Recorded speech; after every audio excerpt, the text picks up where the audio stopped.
The World TB Day is marked each year on March 24 and aims to raise global awareness of the impact of tuberculosis worldwide.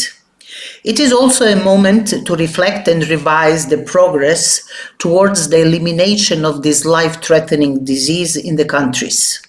This year's World TB Day theme, "Yes, we can end TB," reminds leaders that without adequate financial resources to fight tuberculosis, we will not be able to reverse the severe impact of COVID-19, nor will we be able to decrease the burden of this devastating disease.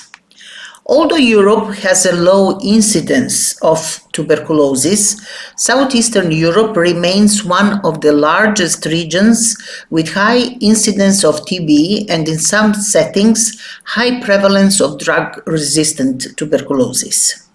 Southeastern Europe Health Network and partners are working together to support the member states' efforts to eliminate this deadly disease.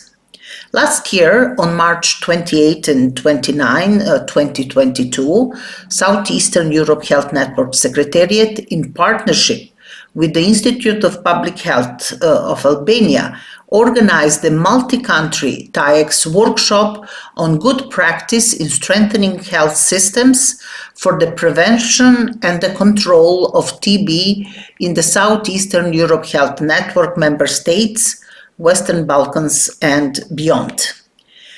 The aim of the meeting was to map the current TB situation, review the TB management, and develop recommendations for national comprehensive policies, strategies, and plans for scaling up programs towards effective interventions to prevent and control TB in the Southeastern Europe region.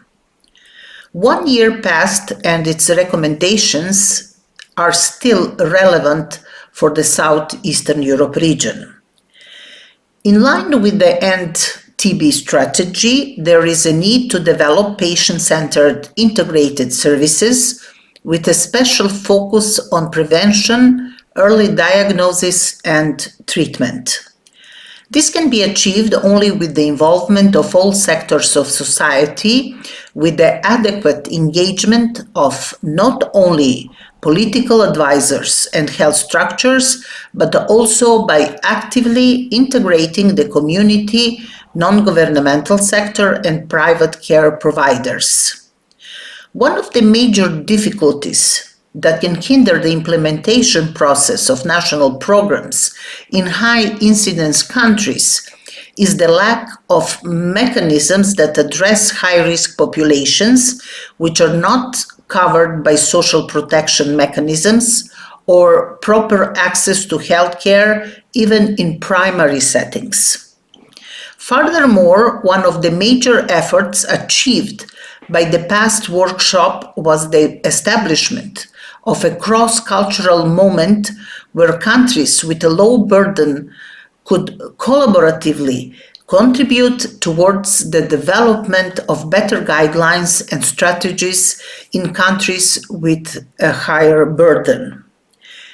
In this line, the development of multidisciplinary intervention is able to provide the necessary social protection along with the health system efforts.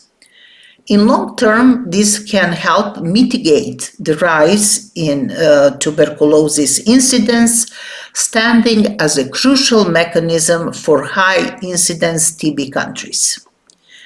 Finally, the main message I wish to convey today is that we need steady, consistent, and multi-sectorial efforts over the years to end tuberculosis. Thank you for your attention.